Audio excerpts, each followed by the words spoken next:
आपण त्याच वेळेस सांगत होतो आणि हे सत्य होतं. सत्य कधी झाकत नाही. शेवटी काय असतं माहिती आहे का, किती तुम्ही प्रयत्न केले तरी नीतीला काही गोष्टी मान्य नसत्या. शेवटी त्यांनी कोणासाठी केलं त्या आरोपींनी, तर धनंजय मुंडेसाठी.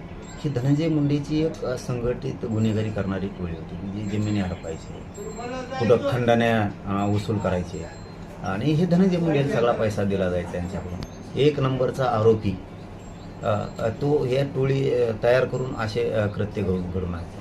शेवटी आज महाराष्ट्रातल्या जनतेसमोर सत्य बाहेर आलंच की यांनीच खून केला आहे. याच्यात एक नंबरच्या आरोपीनेच त्या खंडणीसाठी खून करायला लावला आहे हे आता सिद्ध झालं. त्यांच्याच माणसानं सांगितलं आहे. आम्ही त्यावेळेस सांगत होतो.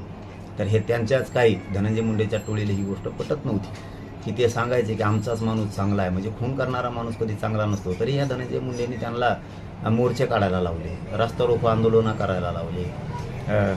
माझा काही संबंध नसताना सुद्धा माझेसुद्धा फोटोला धनंजय मुंडेंनी चपला हाणायला लावल्या. म्हणजे शेवटी तुम्ही असं कितीही कृत्य केलं तरी नियतीला मान्य नसतं. आज ते झालं आणि तुम्हाला त्याचं फळसुद्धा मिळालं. माझ्या नादी जर लागले ना इथून पुढेही तरी, आणि माझ्या समाजाच्या बी नादी लागले तर मी सोडणार नाही आहे यांना.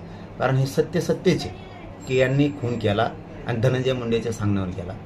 फक्त धनंजय मुंडे जाणून बुजून सरकारनं त्याला वाचवलेलं आहे. जाणून बुजून काही गरज नसताना सरकारने, विशेष करून अजितदादा पवारांनी आणि फडणवीस साहेबांनी त्याला वाचवायला नाही पाहिजे.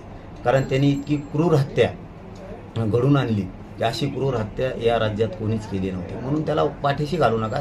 त्याच्यामुळंच धनंजय मुंडेला पैसे पाहिजे होते.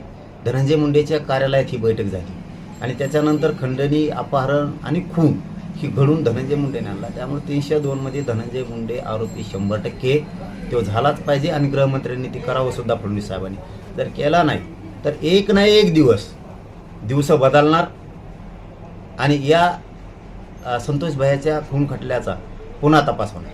पण धनंजय मुंडे 302 मध्ये आहे, त्याला घेतलंच पाहिजे.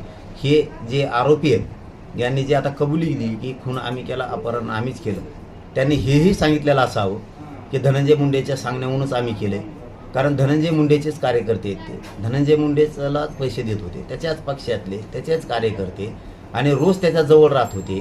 त्याच्या बळाशिवाय, शक्तीशिवाय, त्यांनी पाठबळ दिल्याशिवाय यांच्यात धमक नाही.